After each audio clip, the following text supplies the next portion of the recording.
No capítulo anterior, o príncipe de Armet, fazendo valer a lei dos nobres, toma para si o lugar de desafiante no último duelo do torneio. Sua prepotência e soberba fora prontamente punida com severidade sobre a arena e o olhar de todo o povo. Assim, Creta viu nascer diante aos olhos do rei seu novo campeão, o jovem Calidan. Capítulo 7.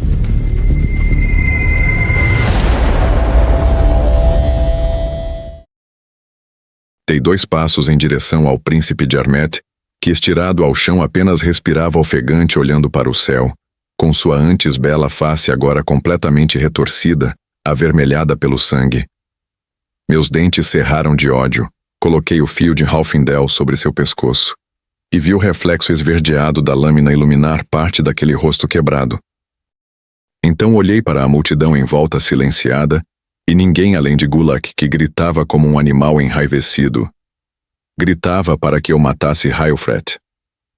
Vi o olhar perplexo de Ravenant e sua esposa, ao lado da misteriosa figura encapuzada, assim como Perindon junto de Jofret, que se levantaram de seus improvisados tronos, temendo pelo pior, e ambos notavam o pior em meu rosto.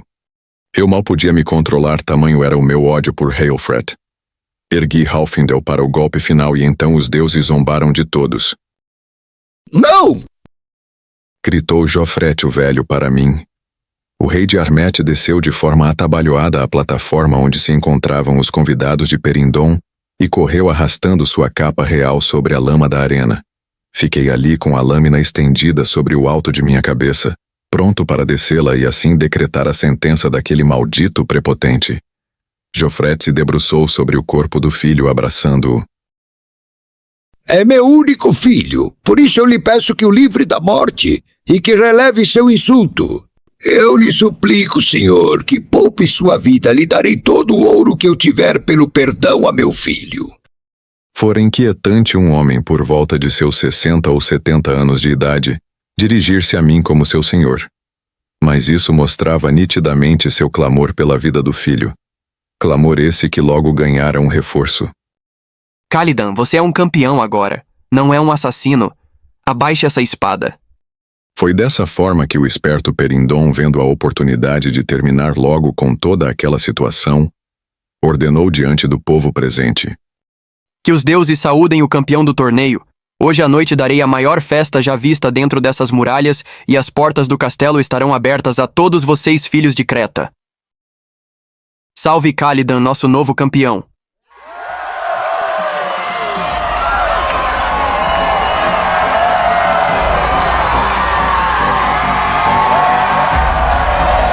Enquanto o povo gritava e invadia a arena cantando e dançando, virei novamente os olhos para Ravenant, que disfarçou e fez um sinal negativo com a cabeça, indagando que eu deveria realmente baixar a espada e não fazer nenhuma besteira. A espada. Halfindel agora é minha. Falei aos dois. E logo Hailfret tentara responder em vão, pois fora contido pela mão de seu pai em sua boca. E dei minha sentença final. Senhor rei, Jofret de Armet. Não quero seu ouro ou suas terras.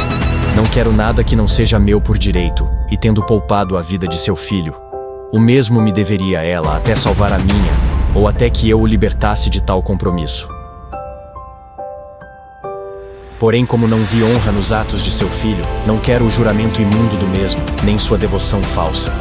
Levo apenas a espada, pois ouvi ela me chamar, então eu a quero.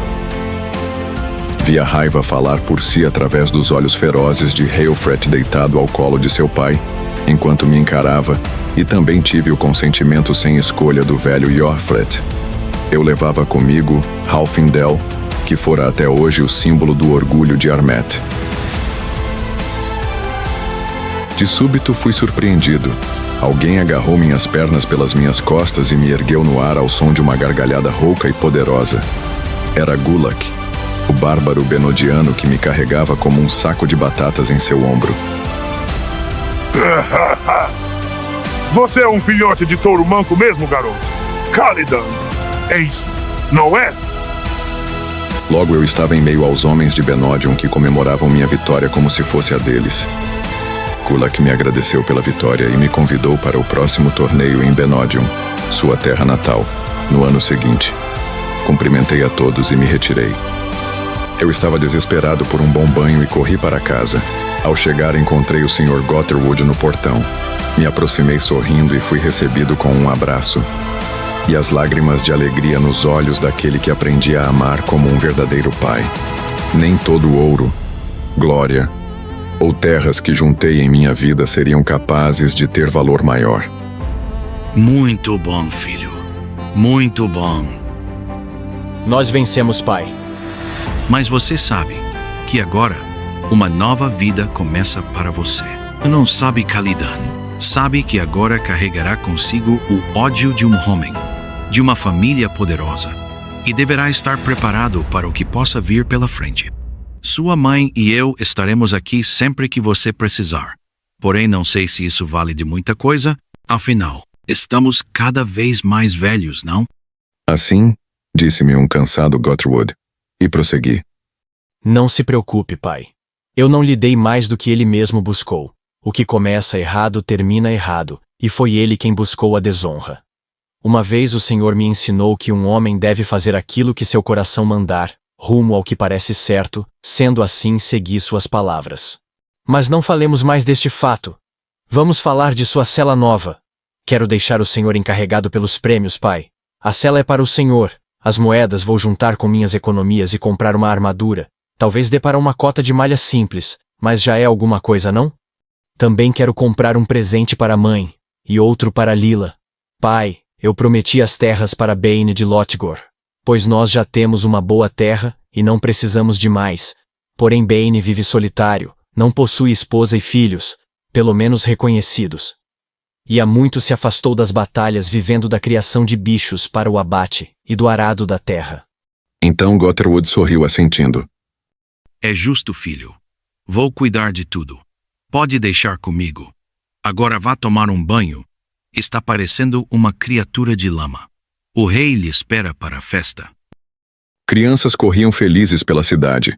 Os portões do castelo foram abertos a todos como havia prometido o rei, e a grande festa acontecia no interior do palácio. Uma gigantesca mesa estendida de uma extremidade à outra do pátio era dividida por todos, nobres e camponeses. Reis contavam suas histórias. Os bardos de Perindon tocavam boa música e aqueles que não se fartavam sobre a mesa dançavam ao redor da mesma e pelos corredores do castelo de Creta. Ravenant estava lá, sentado à direita do rei e ao lado de sua amada Reilian, e de pé ao lado de sua esposa, encontrava-se o misterioso sacerdote encoberto por sua túnica igualmente misteriosa. Encarei-o por algum tempo, e embora não pudesse ver o rosto entre as sombras do capuz, pude notar que o mesmo também me olhava de dentro de sua penumbra. Cheguei até o rei Perindon e fui cumprimentado por todos ao seu redor. Logo Ravenant se levantou e ficou de pé em minha frente. E pela primeira vez face a face, após 5 longos anos. A última vez que o vi antes de o mesmo partir para a expedição dos fortes de fronteira em Armet, eu ainda era uma criança magricela. Olhe só, o campeão de Creta bem na minha frente. Sorri acanhado, me sentindo um peixe fora d'água. Então ele sorriu de volta e me deu um abraço. Vejam só isso. Está do meu tamanho e forte como um cavalo. Se eu soubesse que carregar sacos de grãos e centeio me dessem essa boa condição, eu o teria feito quando mais jovem. Então retribuí a brincadeira. Não está tão velho, senhor. Quero dizer, espero que não. Quer dizer que sou um velho agora? Teve sorte de eu estar longe quando esse torneio começou. Escapou do desafiante mais terrível que poderia ter de enfrentar. Rimos muito de tudo aquilo. Ravenant então passou um dos braços sobre meus ombros e logo fora me tirando do meio de todos, se dirigindo para uma das sacadas centrais do palácio. Vejo que Bane fez um ótimo trabalho com você. Fico feliz de ter chegado a tempo de ainda acompanhar sua última luta. Lutou como um bom guerreiro, Calidan. Notei sua frieza. Não sei se chamo de frieza ou excesso de confiança. Quem sabe um pouco dos dois, não? Na verdade, o que fizeste de melhor naquela luta fora poupar a vida do filho de Joffred, pois embora agora desonrado, Ainda assim é amigo de Perindon, precisa do apoio de Creta. Precisamos da união dos povos de Ronvingard nesse momento. Soube que Ertar marcha agora mesmo, livre, junto à fronteira de Sanetia e Benodium, rumo a uma grande cidade sanetiana chamada Olsagnek. Acredito que já tenha chegado a essas terras. E embora se trate de um rei, aparentemente ninguém notou a ausência de Wisan neste torneio ou nesta festa, não? Torço para estar errado, Calidan, mas algo cheira mal nessa liberdade de Ertar por Sanetia e começo a achar que o Wisan esteja envolvido nisso. Envolvido ou morto. Ravenant tinha razão. Embora eu tenha lutado contra o guerreiro de Wisan na segunda luta do torneio, Petrus, ele parecia estar sozinho e devido à subserviência dos guerreiros e nobres de Sanetia presentes perante a ele, pode-se imaginar que tenha realmente vindo sozinho representando seu rei.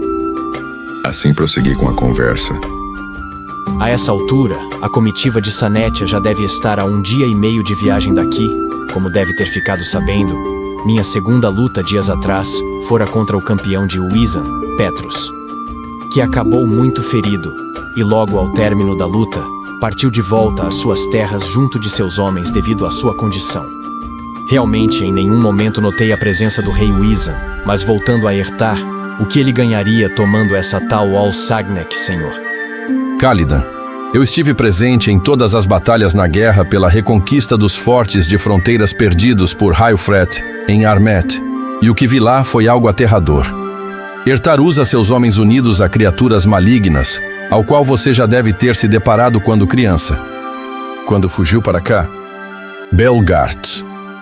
Se alimentam de todo tipo de carne, incluindo a humana. Essas criaturas estão sob o comando de Ertar, amando sabe-se lá de quem, e aliadas a seus homens, tornaram sua frota em uma horda que leva destruição e morte por onde passa. Conseguimos tomar os fortes na fronteira, e isso tornou possível a defesa da mesma. E assim garantimos que nenhuma dessas criaturas ou os guerreiros selvagens de Ertar atravessem para o nosso lado. Porém Armet caiu e hoje é dominada por este insano, e tornou-se um antro de perversão e crueldade. E respondendo sua pergunta, se Ertar tomar Olsagnek, ao leste de Sanetia, nada o impedirá de atacar o coração da própria cidade e tomar toda Sanetia. Assim ficaremos aqui encurralados pela mesma e por Armet, apenas esperando a morte chegar aos nossos portões. E o que tem em mente, senhor? Algo pode ser feito de pronto para mantermos Creta em paz? Perindon já está ciente, assim como Joffred e Shadik. Amanhã, antes da partida de suas comitivas de volta aos seus reinos, faremos uma reunião, e nessa reunião irei propor algo que talvez vá frear Ertar ou, quem sabe, matá-lo. Poderia me dizer do que se trata? Amanhã saberá, jovem amigo, assim que chegar a hora. Pegamos um odre com cerveja e 2 canecas de barro com um serviçal que passava, e enquanto bebíamos fomos abordados pela chegada do monstro de Lotgor, Beina. Embora tenha levado toda a sua vida ou quase toda ela em Creta, Beina nasceu nas terras pouco conhecidas de Lotgor, localizadas em Crídia, hoje nas mãos de Ertar. Mesmo vestido para uma festa, Bein parecia pronto para matar alguém, o que era engraçado para mim. O Brutamontes aproximou-se e tomou o odre das mãos de Ravenant, bebendo toda a cerveja. Virou o odre de uma só vez, arrotando como um bode em seguida. E olhando para mim, disse: Recebi as escrituras das terras baixas ao sul de Creta. Seu pai me entregou. É um bom lugar para ficar longe de toda essa gente insuportável e dessa sua cara azeda. Então Bane dirigiu-se a Ravenant. E quanto a você, queria um guerreiro, e transformei um bosta, um nada, em algo que pelo menos sabe para que serve uma espada ou um machado. Minha dívida está paga, está morta e enterrada como todos aqueles em Ricteron, naquela maldita madrugada de mortes. E se tornar a me procurar, a interromper minha paz em minhas terras, vou te sepultar em minhas planícies. Bane pronunciou tais palavras olhando nos olhos face a face com Ravenant. antes de arremessar o odre espatifando-o sobre o chão e logo em seguida retirando-se do local. Ravenant ficou parado, olhando o gigante sumir em meio à multidão que dançava e ocupava os pátios e corredores presentes. Do que se trata essa tal dívida? Perguntei a Ravenant. Tempos atrás, quando eu ainda era um garoto, porém já um comandante de Creta, liderei sob o comando do pai de Perindon, o atual rei naquela época, uma investida a Hicteron, o Vale das Sombras, para eliminar um homem que estaria disposto a despertar Melik de seu túmulo. O que para os sacerdotes de Lianon viria a despertar o mal e acabaria com tudo sobre Ronvingard. As escrituras de Lianon contam que um homem despertará o mal, e que o mal trará a morte ao continente de gelo. E desde então, o Vale de Hicteron vinha sendo constantemente vigiado pelos 5 reinos, para que nenhum homem se aproximasse do túmulo de pedras de Fleoshak, a mãe de todos os dragões, ou da lápide de Melik, o Senhor dos Mortos, cuja a alma vaga naquele maldito vale. Então, tudo aquilo que ouvia os mais velhos contarem quando eu era criança passou a fazer sentido, o que aguçou minha curiosidade durante a conversa com Revenant, e continuei o diálogo. Hicteron fica na fronteira de Crídia, junto ao pântano Sileb. Isso significa que o tal local encontra-se sobre os domínios de Ertar, o que me faz pensar que... E logo fui interrompido por Ravenant, que completou o que eu estava por terminar de dizer. Te faz pensar que durante os últimos anos, longos anos, Hicteron não teve mais a vigilância de nenhum dos 5 reinos por intervenção de Ertar, que massacrou Willihold, antigo rei de Crídia. O que quer dizer que Melik fora despertado talvez há anos atrás, com a ajuda de Ertar. Ele assentiu com a cabeça e prosseguiu. Assim como Fleoshak. Impossível, senhor. Nenhum dragão fora visto até então. E se isso fosse verdade, se realmente houvesse dragões dispersos, com certeza não estaríamos aqui nesse momento bebendo e conversando. Tudo estaria destruído. Não seja ingênuo, Calidan. Como acha que Ertar tomou Crídia? Ertar, como todos sabem, fora um dia um simples ferreiro de Willihold em Crídia, que teve a mulher morta por um julgamento injusto, coordenado pelo então rei, e com isso jurou vingança. Porém, Ertar não possuía riquezas, e nem homens o suficiente para realizar um ataque em grande escala. A Crídia possuía apenas serviçais na lida com os metais, nem ao menos sabiam empunhar armas. Como acha que ele devastou Crídia, Calidan? Com 70 ou talvez 80 mortos de fome? Claro que não. O fim do reinado de Willihold e o nascimento da destruição e ira de Ertar fora obra de Melik, que trouxe Fleoshak de volta à vida e usou a criatura para destruir todo aquele lugar. E agora Ertar, assim como a mãe dos dragões, estão sob o domínio do Senhor dos Mortos. Melik. São ferramentas na mão do maldito necromante. E como o senhor descobriu tudo isso? Somos muito amados pelo Deus dos Ventos, Calidan. E eu procuro seguir suas escrituras e seus sinais através do sacerdote que deve ter notado ao meu lado e ao lado de minha esposa desde que chegamos. E se não fosse por Lianon e seus sacerdotes, ainda estaríamos alguns longos passos atrás perante o mal de Melik. Bom, a festa está muito boa, porém devo me retirar e dormir um pouco até que chegue a hora da reunião. Esteja lá, e logo saberá de meus planos, e mais uma vez o saúdo por sua vitória, jovem campeão. E espero que esteja feliz com sua condição, pois estou muito contente de ter contribuído com o que tanto queria. Ah, e quanto à dívida de Bane comigo, eu salvei a vida desse rabugento em Hicteron, disse Revenant ao se retirar, me deixando intrigado e pensativo com tudo o que fora conversado ali. Logo o vi seguir até sua esposa, e juntos ao sacerdote que os acompanhava.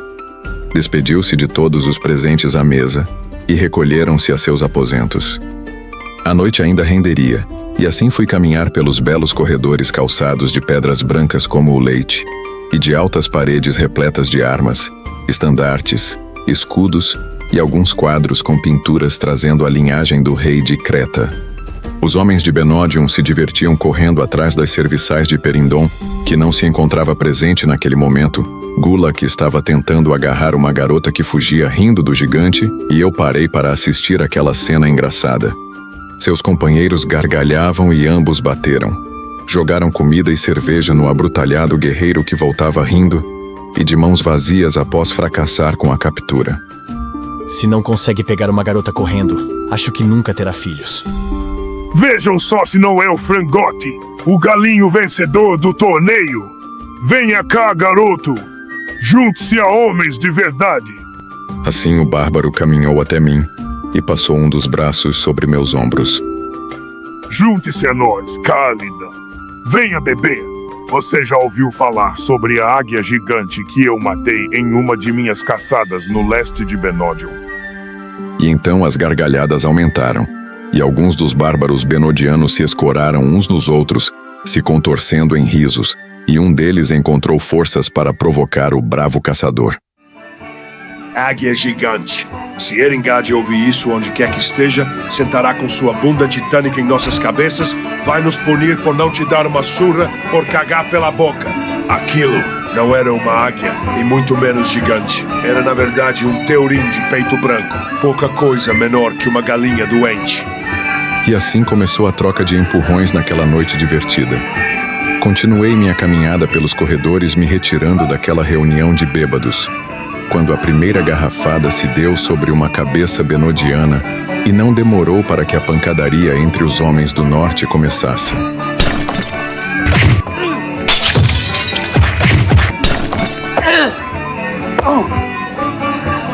Agora eu te arrebento.